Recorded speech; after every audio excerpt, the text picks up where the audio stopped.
Good morning, good afternoon, good evening, wherever you find yourself. My name is Moses Kabir. I am the technical support for the University College of Water Science and Engineering, Ghana. And you are welcome to our 13th webinar series today. Today we'll be looking at Eyes on Africa, developing Earth observation policies that work, focusing on the South African model. And our speaker is Miss Tumisang Modiole. Pardon me if I had the name right. She is the Director of Earth Observation at the Department of Science, Technology, and Innovation in South Africa. I'll allow Ms. Tumisang to briefly introduce herself and take us through. Thank you very much. Good morning, everyone. It is just afternoon in South Africa. However, I will keep to your time because this is your invite. I am as already, let me switch on my video for just the introduction. I will switch it off because I am aware that bandwidth is not something just to make sure that we don't get cut during this presentation. As already introduced, I will then start with the presentation, which I hope will not take very, very long. And I hope to still have time to engage either today or any other day. I will switch off my camera now and begin with the presentation. Please confirm if you can see the presentation on your side. Yes, it's visible. Okay. As the topic has already been introduced, it's Eyes on Africa. I find that in Africa, we are more and more getting more and more advanced at the same level as our global partners. Hence, it is important for us to develop policies and strategies that will help us achieve our country's objectives as we set them out. So I'll be speaking on developing Earth observations that work, focusing on the South African model. I will just first look at one or two of the policy instruments at a global and regional level. Then I will then zoom into our national policy instruments. I will then look at just one of the affiliations that we have, especially on Earth observations, focusing on Earth observations and our national initiatives. South Africa is a signatory to what we call UN Corpus. So there is this Office of the Outer Space Affairs. It's a United Nations office. And as part of some of the United Nations offices that we have or committees that are there, we have what we call the Committee on Peaceful Uses of Outer Space. This committee was set up in 1959 to govern the exploration and use of space for the benefit of all humanity, for peace, security, and development. I think it is important for me to put on this slide because you can imagine with all these countries that are already active in the space sector, space industry, building satellites, developing all of these systems. And if there was not any person regulating this work that people do, how would our world or the globe or the outer space be? So this committee is quite important in creating the 5 treaties and principles that govern us for the use in outer space. We have 2 subsidiary bodies, which are subcommittees of what we actually call it the UN Corpus. We have the Scientific and Technical Subcommittee and Legal Subcommittee. They deal with all the scientific aspects of building satellites, what should be the frequencies, which orbits, who occupies, how many each country will have. So it's just one of those important international regulatory bodies that I think it's important for all of us to know and if possible, be signatories to. Then coming back to Africa, we have now what we call the African Space Strategy, which was actually developed to strengthen Africa's use of outer space and to develop, to bolster development in critical sectors such as agriculture, disaster management, remote sensing, climate focused, banking and finance, defense and security. This strategy was adopted in 2016, and as we may all know, that now in Africa we have the African Space Agency, which is based in Egypt. It's very new. We also have the African Space Council. These are quite new and developing, and I think some of us, as if students in this meeting or webinar, who would see themselves in future also being part of this, or just giving their time to ensuring that Africa is also at the same path of what your European space agencies and American space agencies. But I will not focus too much into this, but I thought it was important that we just are aware of some of our global and regional policy mechanisms that we have. Now, then we come to South Africa, where we have our own policies and regulations, and we have our own coordination mechanisms. We have what we call our South African Council for Space Affairs, and this council was set up to regulate all the space affairs in South Africa. What it does, it also looks at issuing licenses to people who build satellites, and as part of this, we've got what we call the National Space Policy. This National Space Policy was actually adopted in 2008. I will speak more about it in the next slides. And in terms of our promotion and coordination, we have the National Space Strategy, we have the South African Earth Observation Strategy, and what we call the SANSA Act, the South African National Space Agency Act. These are the promotion and coordination mechanisms. As already said in the previous slide, what we also have is the Space Affairs Act, which was set up or enacted to provide for the establishment of a council. I've already spoken about this, to manage and control certain space affairs in the Republic, to determine its object and functions, to prescribe the manner in which it is to be managed and controlled, and to provide for matters that are connected therewith. Also, as part of the SANSA Act, which was also passed in 2008, if you notice, most of our all the policies and strategies were passed around the same time in South Africa. So this SANSA Act was passed, and its main objective is to provide for the promotion and use of space and cooperation in space-related activities, to foster research in space science, advance scientific engineering through human capital, support the creation of an environment which is conducive to industrial development in space technologies within the framework of national government policy, and for that purpose to establish the South African National Space Agency. These are just two of our main acts that have allowed us to play in this field of space science and technology. So when we link this policy and the regulations and also the promotion and our coordination mechanism, we then have what we call our national space program. I will go now into these policies that we have. I already mentioned that the national space policy was passed in 2008, and its main objective was to the pursuit of space activities in South Africa, which is informed by the overarching principle that these activities contribute to the country's economic growth and social development. And out of that, we have about 6 principles.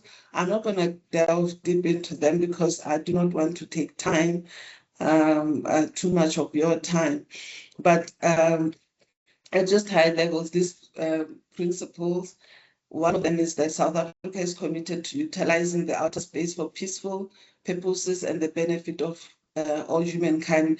This is an important principle because, as I already mentioned, we are signatories to the UN Office of Outer Space Affairs, which is mainly aimed at using space for peaceful uses. South Africa is committed to developing and maintaining a robust and appropriate set of space capabilities, services, and products to support national priorities through coordination and cooperative governance. We are also committed to being a responsible user of the space environment, and will make sure that all public and private sector activities are conducted in accordance with national legislation and relevant international treaties. South Africa is also committed to promoting research and development in space science and technology, to fostering the development of the domestic industry towards greater levels of national self-sufficiency and international competitiveness. We're also committed to cooperation with other nations in mutually beneficial and peaceful uses of outer space, with a focus on extending the benefits of space technology to the African continent through the pursuit of cooperative activities with African countries. I think if you look at the last one, it's happening a lot. We're partnering with other countries where we are able to be assisting other countries to also develop their policies and their strategies in space, where relevant also. I know that I don't want to say many years ago, but years ago, where South Africa, Nigeria, Kenya, Egypt, and I think Algeria entered into a partnership to build an African resource management constellation. These other countries, we've each built our own satellites, but I think what is still missing and the discussions have started again to really look at this and see how we then start making it a constellation as was initially anticipated. So with the National Space Policy, we then developed the National Space Strategy, which was also passed in 2008. I think I need to then mention again that all these, the policy, the Space Affairs Act, and even with the National Space Strategy, because if you count, it's almost 20 years now that we've had them, just less than that, about 17 or so years. We are in the process now of evaluating the Space Affairs Act. I think the bill is in process for that. And then even with the policy and the National Space Strategy, there are already internal discussions within South Africa on evaluating and seeing. It's been a while, so now we need to see with the current status of space science and technology globally, how we fit and where we can now update and upgrade so that we are also relevant. So the vision for our national space strategy was South Africa to be among the leading nations in the innovative utilization of space science and technology to enhance economic growth and sustainable development, and thus improve the quality of life for all. I will not go into the mission, but we had 3 goals we have 3 goals in the National Space Strategy. It was to capture a global market share for small to medium-sized space systems. I must say that I think we've done okay in this, not as well as we had set out to.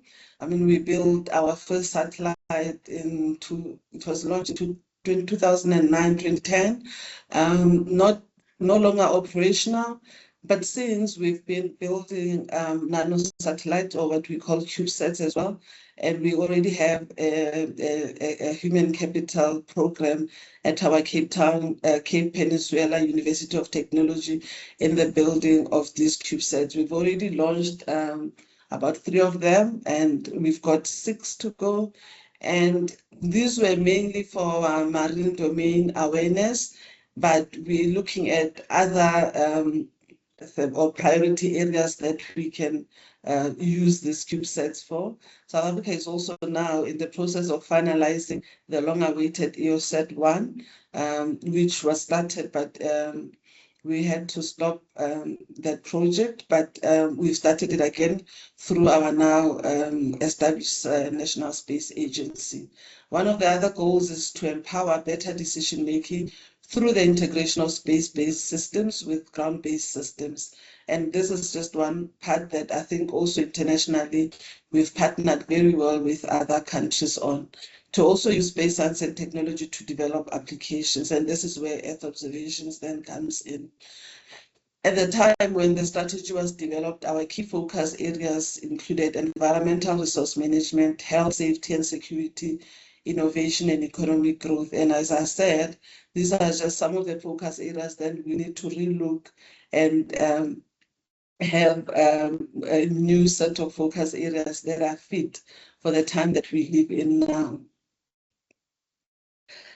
One of the things that we've learned over the years in South Africa is this theory of change. And I think everybody, not everybody, but most people now, when we want to develop our policies and strategies, we go through this process of looking at the theory of change. When we developed this space policy and strategies, we did not know much about this theory of change. However, as soon as it started being used a lot, we also then went into it to just check what if we are relevant. And now in evaluation, I think this is also important that we have a look and rework it just to see. And I must say this, we used this as part, we worked with Namibia when they were also developing their space policy and strategy, which I hear was passed about 2-3 weeks ago by their cabinet. And we use this theory of change to just see what their main outcomes and impacts were that they wanted to achieve with that. And from that, you are able to look at what the activities and outputs that you need to be able to achieve the desired outcomes and impacts as a country that you want. So we had this done for South Africa as well. And with that, obviously, we have assumptions that we put in place, such as your sufficient and secure funding, that you have your political buy-in commitment, which is very important. We do know that space science and technology, it's very fund intensive, if I can put it that way. So if you don't have your political buy-in and commitment from your government, it becomes very difficult to achieve all the things that you set up. So this is just one of the things that we used after. Now we have also around the same time as the 2008, we also developed, because we could see with the National Space Policy and National Space Strategy, as much as they do address Earth observations, it was not at the level that we thought for us to be able to achieve what we had wanted to achieve in terms of the applications of space science and technology. We needed to have a strategy that was specific to Earth observations. And at the time, we were also becoming a member of the group on Earth observations, which I will speak about after this slide. And it was important then for us to also now develop our own strategy for Earth observations, to be clear on the vision and the objectives of what we wanted to achieve with it. I must say that we've just completed an evaluation of the strategy, and we're taking it through the internal processes for approval, so that we start looking at the documentation and updating the strategy. But when we developed it, our main objectives were to coordinate the collection, assimilation, storage, and dissemination of Earth observation data in South Africa, to use it for policy decision-making, economic growth, and sustainable. And we were also to set up our own South African group on Earth observations and the National Earth Observation and Space Secretariat as part of the implementation. One of the other things was for us to build or develop our own Earth observation portal, which would have all the other systems integrated with it as part of what we call then in GEO, the Global Earth Observation System of Systems. I already mentioned a bit on Group on Earth Observations. GEO was established as a direct response to the call made during our WSSD in 2002 to strengthen cooperation and coordination among global observance systems and research programs for global Earth observations. GEO now has about 116 members, of which I am quite sure Ghana and South Africa are part of. We're both members of GEO. I must say that for South Africa, being a member of GEO has really helped us to craft what Earth observation means for us and how we want to see it working for South Africa. At the time, GEO, the aims were to improve the availability, access, and use of open Earth observations, including satellite imagery, remote sensing, and in situ data, to influence policy and decision-making. I know that through, GEO and the Committee on Earth Observation Satellite CEOs, in around 2008-9, thereabout, there was a whole big noise about data democracy, making satellite imagery available, especially for us as developing countries, because it was quite expensive. It still is, but I think now it's gone better because most of the data that we need, especially at research and academia level, it's been made free and openly available for people to use it for research and for their studies. And I think it's through being members of these groups and forming those networks and partnerships that we have been able to reach the levels that we have reached in terms of the work that we do. One of its aims as GEO is to connect all relevant stakeholders for innovative solutions and identify gaps through global collaborations and reduce duplications. I think for us, we've set up ourselves very well and are using it to the very best of our abilities. And around 2013, then as Africa, we established our own AfriGeo, which is our African Geo initiative, but at the time was aimed at providing a coordination framework and platform for Africa's participation in Geo. And I think since then up until now, AfriGeo has done very well. We have about 32 members now who are just African. So out of the 116 GEO members, 32 of them are from Africa. And we've set it out. I think we're doing very well as a regional coordination framework.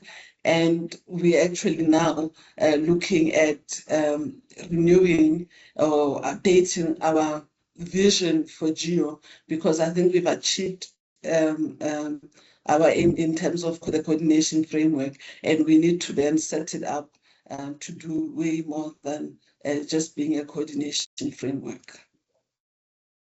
So around 2012, when AfriGeo was set up, we also set up our own South African GEO. I've already spoken a bit about that. It's an initiative of the South African community in GEO, which is aimed at providing a coordination framework and platform for South Africa's participation in AfriGeo and GEO.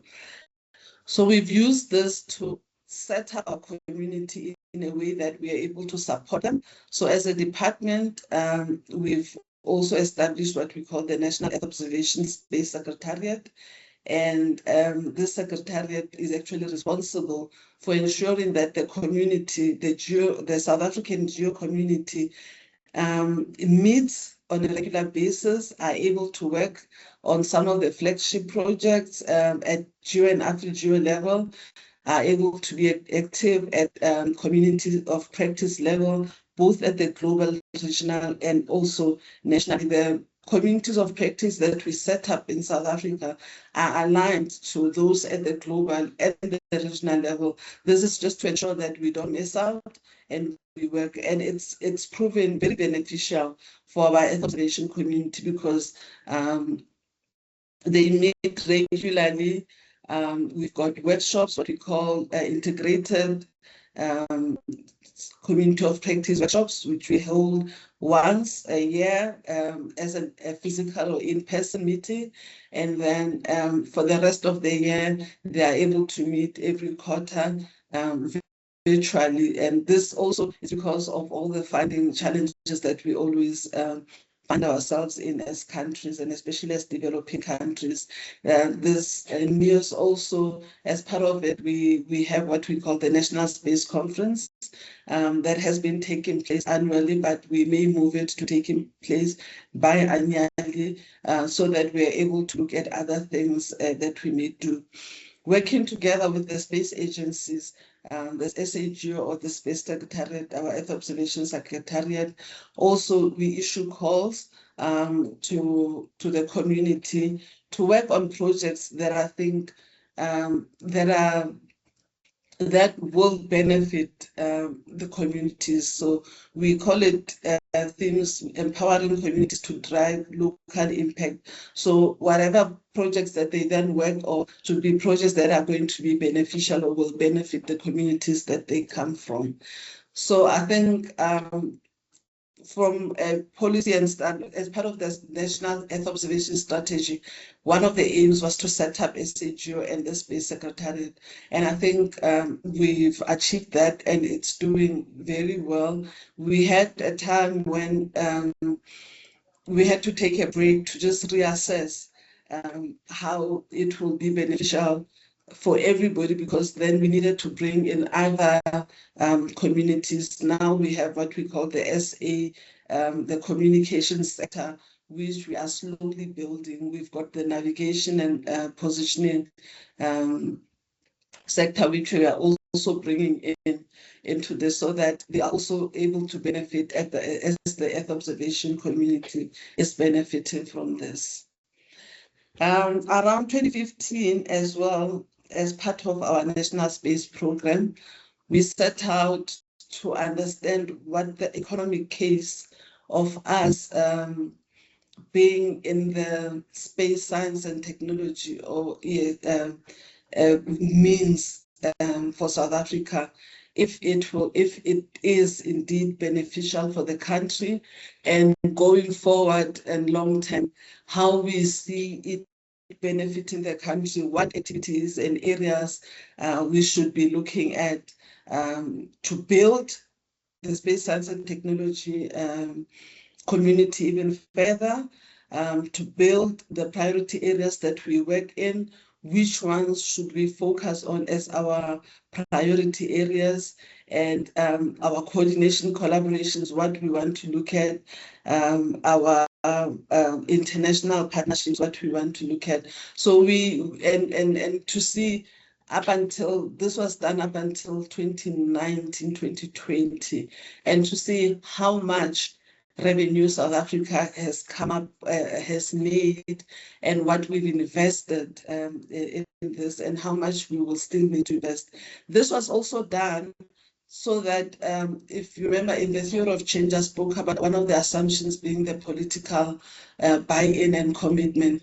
This we did also to also submit it to our principals to get their buy-in and to see if we can get more funding to be able to develop space science, our capabilities even further than what we have so far. In terms of the focus areas, we had been looking more at agricultural management, human settlements, and water resource management. But long term, what do we want to see ourselves being more active in?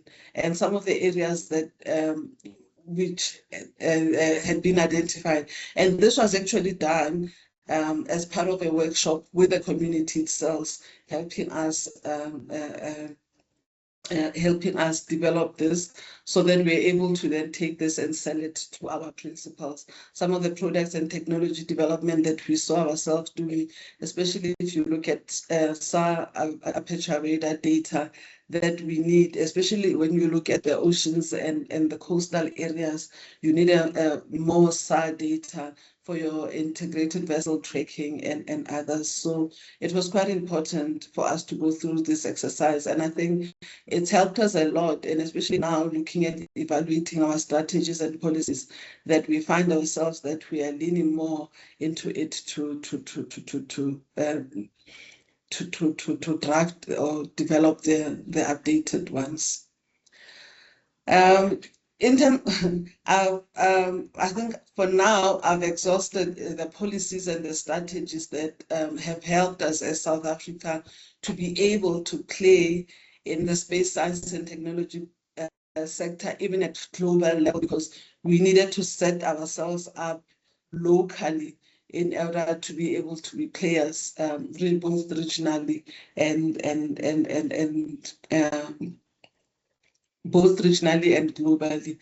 So now I thought it would not be proper for me to just end it there without looking at some of the programs that we've developed as part of us implementing the strategies that we have set up and some of the principles in the policies that we have set up. I've already spoken about the CubeSats manufacturing and all the other CubeSats that we are planning to launch.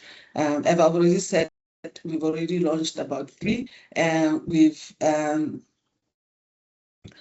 we have a human capital development program at CPUT, as I've already mentioned, and we've already produced about 70 satellite engineering at postgraduate level with this program. And of those over 70 satellite engineering postgraduate that we've produced are not only South Africans. We've got a lot that have come, especially from our sister countries, doing the program. Even now, those who are in the program, it's not only South Africans.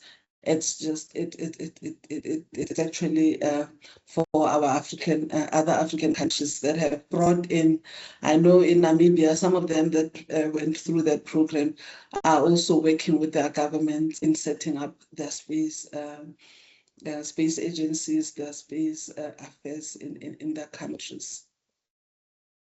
These CubeSats that were built are actually meant, as I said, for the marine and coastal awareness, marine domain awareness constellations that they brought in. One of the other initiatives that we have, we call it the National Oceans and Coastal Information Management System. Excuse me.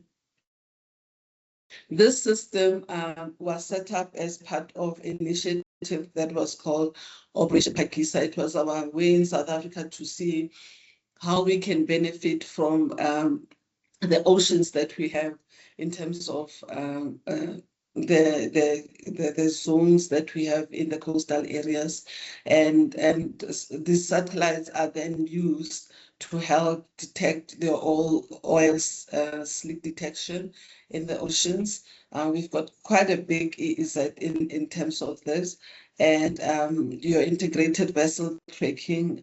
This is just one of the things that we've been able to use them for, but we also need SAR data for this. We, unfortunately, because it's not free, we've had to buy it to be able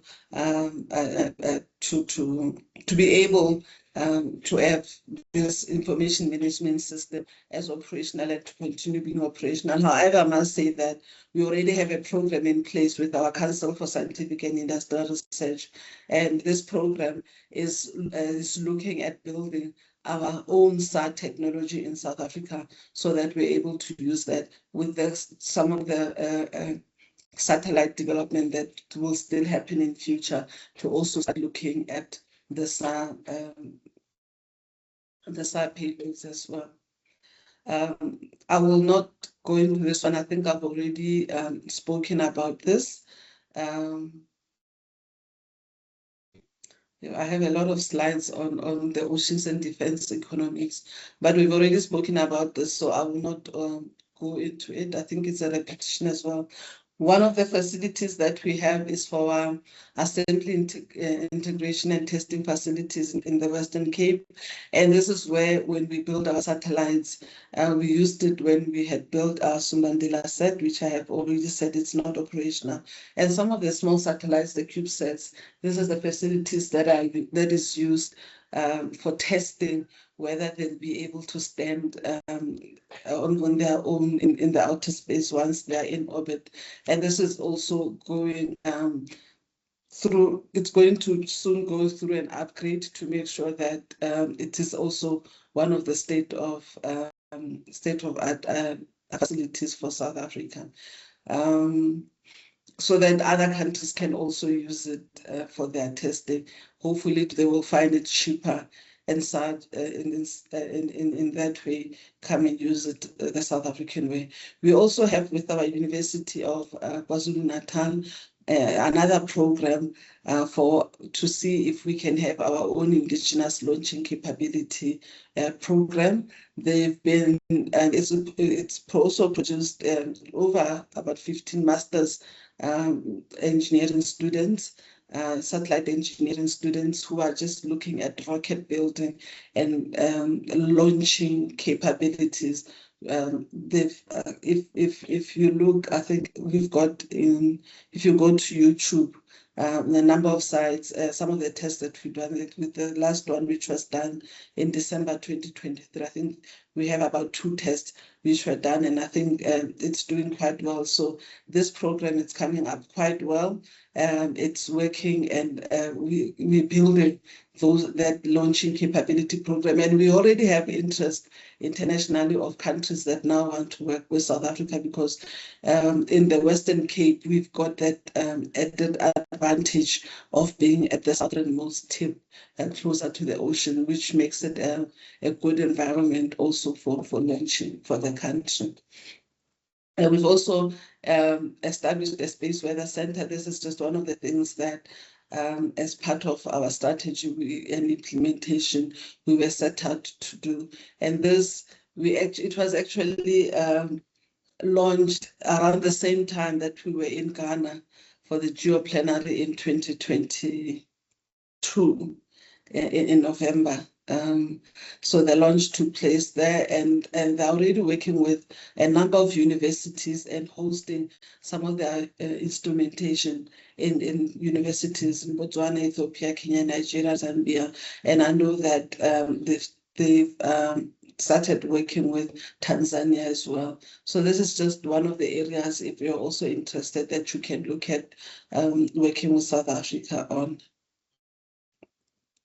And Earth observations, if you're not looking onto some of the applications that touch the people on the ground, then it means we would not be doing service to the people of South Africa. So we've got also initiatives or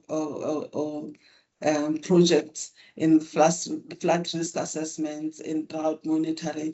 And this, we work with some of the centers that have been set up, like our National Disaster Management Center, that are set up to look at this. And this is just what their mandate is. We've got our National Space Agency, our other research councils, even in the private sector, working together in these areas. We also have this initiative, Smart Agriculture and Precision Agriculture, where we have developed a precision agriculture information system, which I think is doing very well. When we funded this program, it was mainly to benefit small scale farmers in South Africa. It was mainly to capacitate and help them to use geospatial products and services to be able to use their farms productively. You find that the big farmers in South Africa are able to afford these things, and the small farmers don't get to get the produce that they need because they don't understand their farms. So this system was actually created to provide that application to the small scale farmers to be able to understand their farms, to be able to get information on the crop growth conditions in their farms and be able to access this from their mobile platforms. This project is already on its second phase, where we're now working with our Department of Agriculture and the extension officers to help us go to the farmers and train them in using this. And I find that we've had one woman in one of the provinces who has said it has helped her because she already had another small part in her farm which she was not using because she could not produce anything because she could not understand. But working with the people who are working on this project and helping her, she's been able to also use that, and which means now they can be able to support themselves and their families and their communities in this. And what we have also set out to do is to capacitate our municipal authorities. I forgot the name that you call municipalities, but this is at local government where we are helping them or teaching them to use earth observations for their spatial planning and decision making at local level in their provinces or districts. So this, we hope, it helps them to fast track service delivery. We've already done this in 3 provinces, and we're going into more and more districts and are making funding available. We're working with the Space Agency on this one. And this is my last slide, which I'm going to, which I just put it out there to say, I have HCD there, which it was just for my notes. I forgot to remove it, but it's quite relevant. The question that we still have is, are we there yet? Can we ever be there yet? We've got the Agenda 2063, which we aims that we want to have the Africa we want. For Africa's development blueprint to achieve inclusive and sustainable socio-economic development over a 50-year period. In terms of the work that we do in Earth observations, we are contributing to a couple of SDGs, and I believe that all of us in every country, we are somehow contributing to this. But have we explored the capabilities that we have to the extent that we should in order to be able to assist Africa to achieve these SDGs? I'm not sure, and I don't think we're there yet, but I think we're making good progress. And I think if we work together and partner and collaborate in some of these initiatives, we can actually do far more than we're doing now. With that, I would like to thank you. And just a quick one, Ms. Tumisang, I just want to know, can we replicate this kind of model in other African countries? Yes, you can. As I said, based on this, and with Namibia, as I said, they've passed now their space policy and strategy. And then when they were developing it a few years ago, they had requested us to assist them, and we had workshops with them, met with their communities. We went through the theory of change and assist them to have the mechanisms in place to be able to develop this. I must say that they develop their own policy and strategy. What we assisted with was just to conduct the workshops and to go through this theory of change to know what outcomes and impacts they wanted and the activities that they wanted to be included in the strategy, and have all the information that would then help them to go out and develop their own strategy and policies. So yes, it can be. Obviously, each country has its own priority areas, but you are able to learn from the processes and mechanisms that other countries have used to replicate for your country. Yeah, right. There's also comments in the chat box. What role can international partnerships and collaborations play in supporting the development of Earth observation policies and infrastructure in Africa? And how can these partnerships be structured to prioritize African needs and interests? I believe that I might not have gotten the whole. I'm looking at it again. I believe that international partnerships help a lot. I mean, for South Africa to start being active again in this era, we must remember the history that South Africa has pre-democracy and after democracy. I think our engagements or collaboration and partnerships with international partners has helped us a lot to get where we are now. We've benchmarked on what other countries have done, and we've set out to ask for help where we needed to ask for it in order to be able. And I said, when we look at Earth observation policies, especially with our involvement and being a member of the group on Earth observations, we've learned a lot from being part of GEO. We've benchmarked on other countries that are members of GEO and replicated back in South Africa. Yes, I must say that with some of the, like your South African GEO, we were the first to establish that before other countries could have their own national mechanism. But it was because we had learned, and for us, it meant that we needed to do it this way in order for us to also achieve. Because as much as they didn't have that national coordination mechanism, some of the work that we're already doing, they were doing more, but for us to be able to do it, we needed to have our own coordination mechanism that will help us because of the way South Africa is set up to achieve as well. Right. Thank you very much, Ms. Tumisang. All right. Without much ado, I would like to thank Ms. Tumisang for taking us through this insightful presentation on how South Africa is developing Earth observation policies that shape their country. And to everyone that made time to join us on this webinar, we are grateful to you. You can look out on our social media for subsequent webinars. This webinar is recorded and will be uploaded on our YouTube at UWSE Ghana. And that's all for now.